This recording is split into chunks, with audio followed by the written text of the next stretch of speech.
Good morning, students. So welcome to today's lecture class.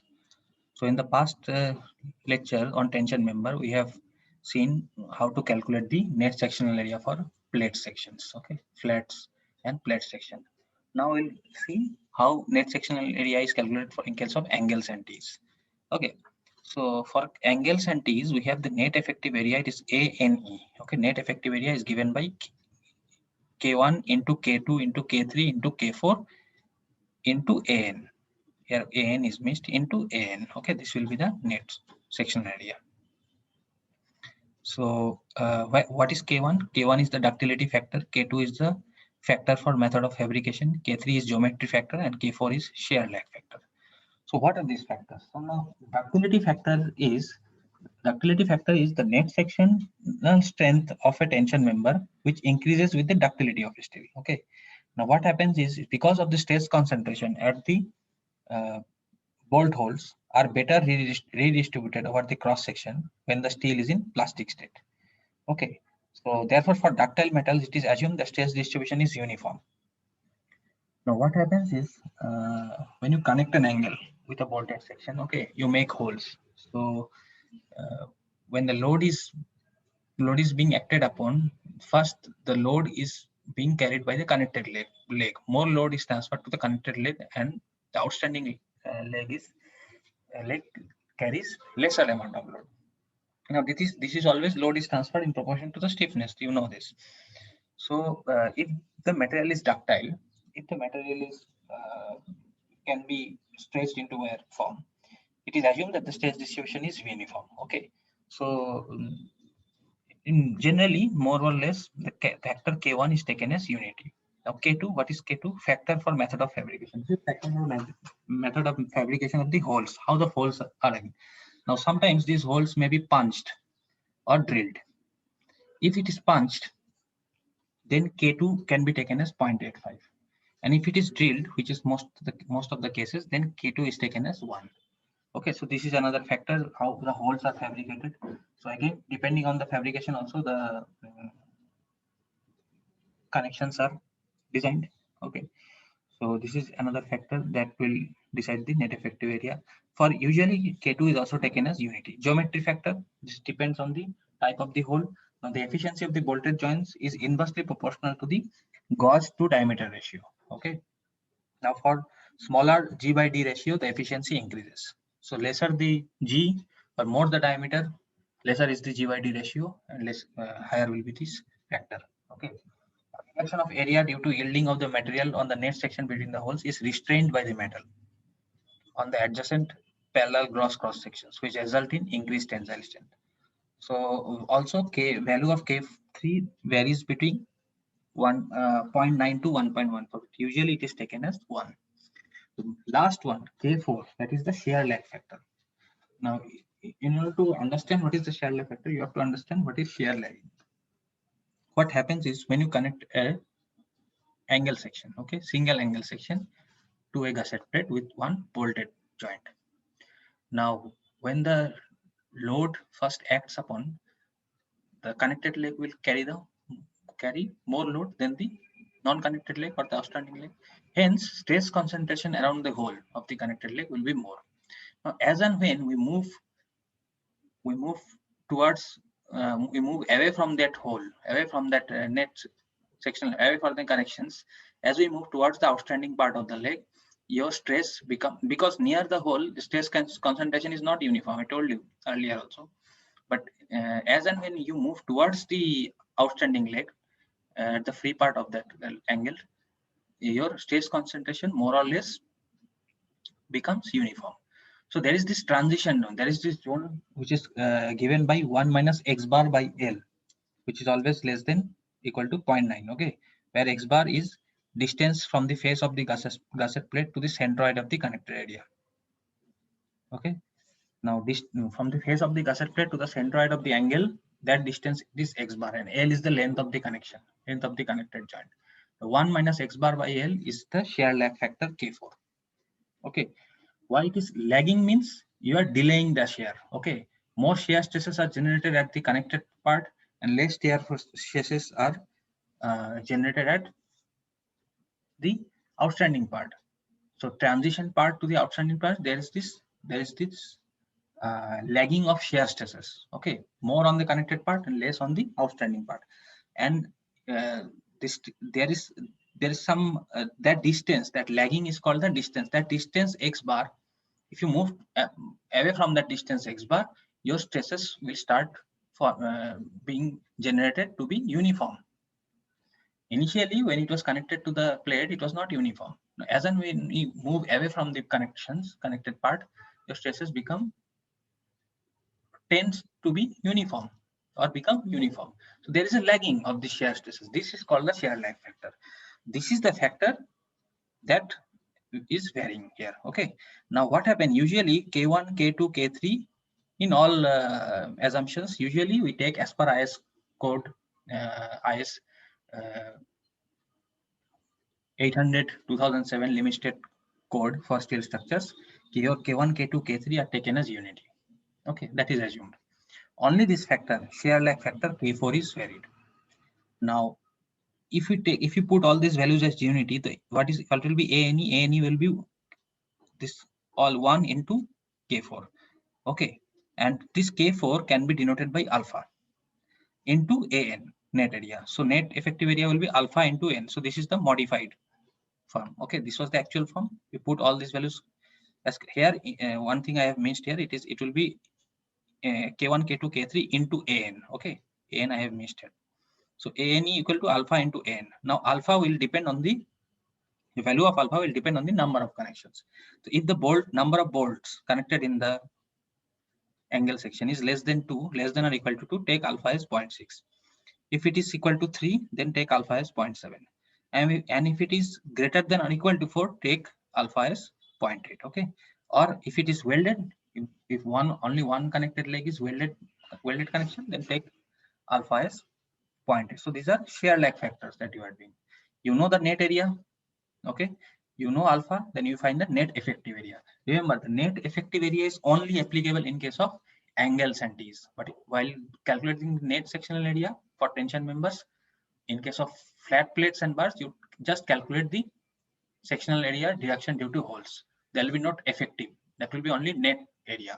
And here effective term will come in case of angles and T's. So this is the difference. Now, types of failure, how the tension members fail. Okay, this we need to understand. So basically there are 3 types of failure. One is the gross section yielding, another is the net section rupture, and the third one, the most important one, is the block shear failure. Now what happens in the cross section yielding? Considerable deformation of the member in longitudinal direction may take place before it fractures, making the structure as unserviceable.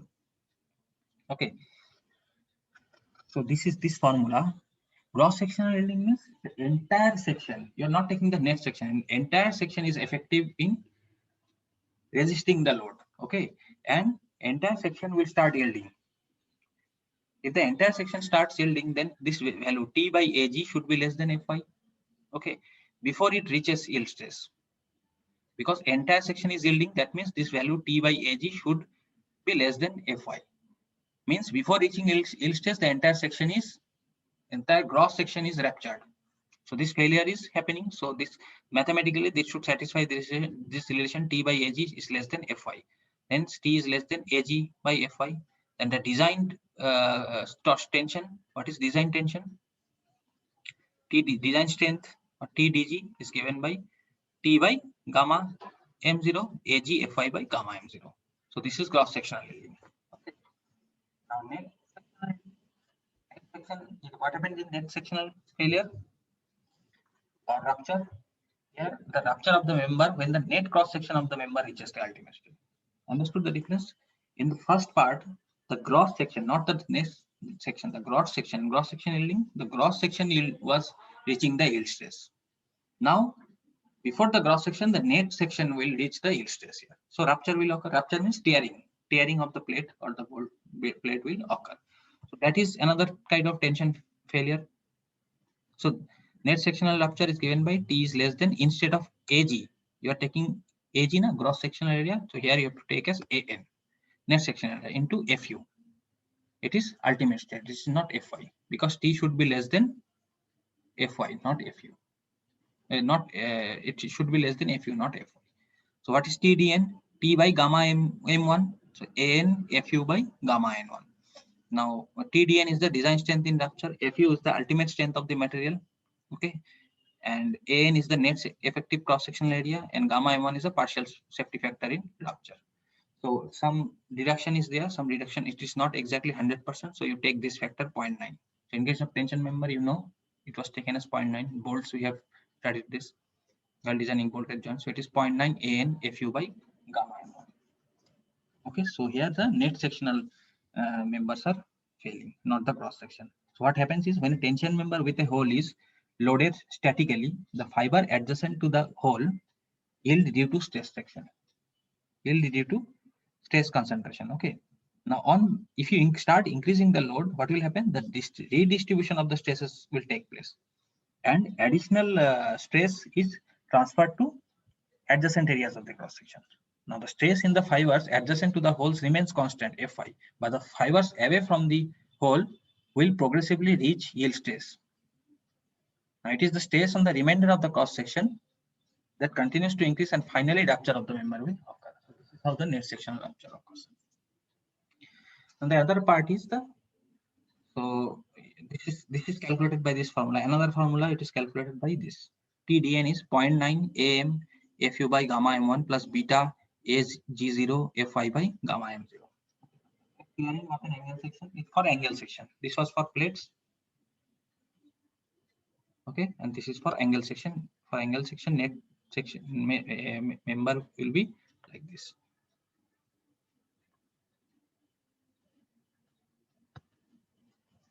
Okay.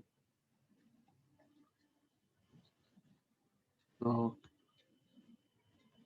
this is given by TDN is 0.9 ANC Fu by gamma m1 plus beta Ag0 Fi by gamma m0. What is beta? Beta is one constant. How to find this value? 1.4 minus 0.076 W by T into Fi by Fu into Bs by Lc. And this value should be less than Fu by Fi into gamma m0 by gamma m1 or less than 0.7. Okay. So here if you see this value, what was An? An is the net area of the cross section. ANC is the net area of the connected leg. In that formula, this formula, in this formula,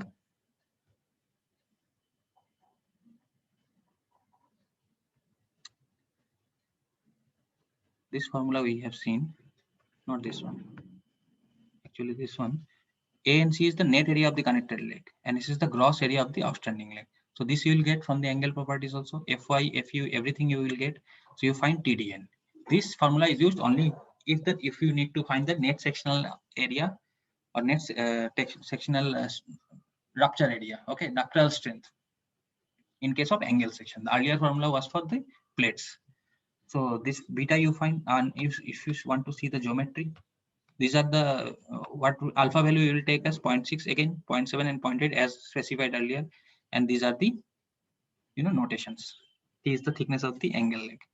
Now for finding the beta, you need these values W, what is W1, BS and all. See, if it is a bolted connection connected by a single bolt, which is gusset plate, this length connection to this outstanding part, edge of this outside part to this connection center is W1. And what is BS? BS is this W plus W1 minus T. So this is the BS. In case of welded connection, BS is W, simply W. This thing will be neglected. So only formula unknown, only unknown value was BS. So BS you can find from these values. Okay. Now, block shear failure. What is a block shear failure? The type of the failure that is characterized by tearing out of the segment of or block of the material at the end of the member for certain connection is called the block shear failure. What happens here is, block shear means you are suppose you are connected, you are connecting here like this.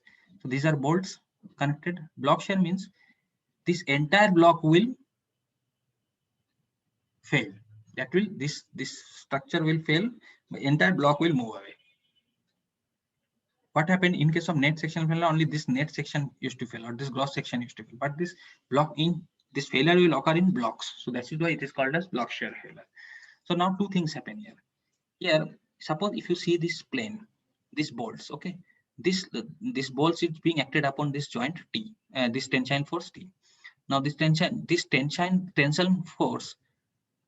force that is acted upon on these joints, consecutive joints, this T, this is in one plane, and this shaded part, this is the shear plane, this is another plane. Now this tension plane and this shear plane are always perpendicular to each other, and one of them will be stronger and one of them will be weaker.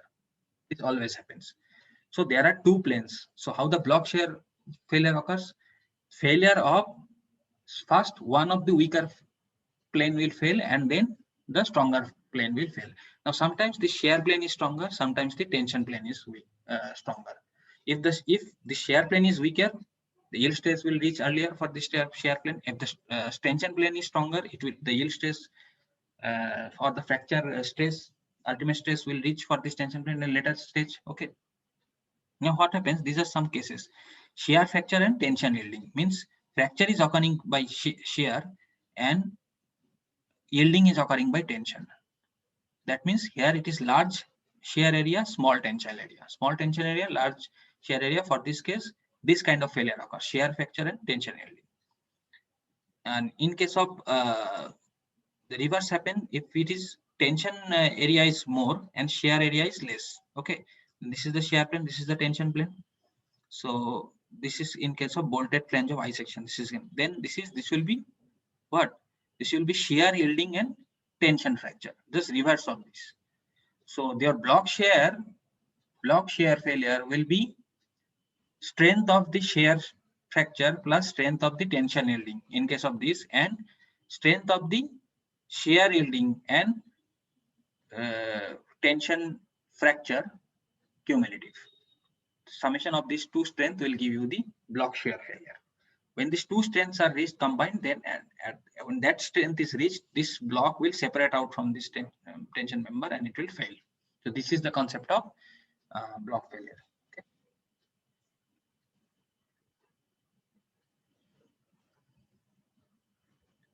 That is all for today. In the next class, we'll discuss the formula how to yield and tension fracture, and shear fracture and tension yield, how this block shear failure is calculated.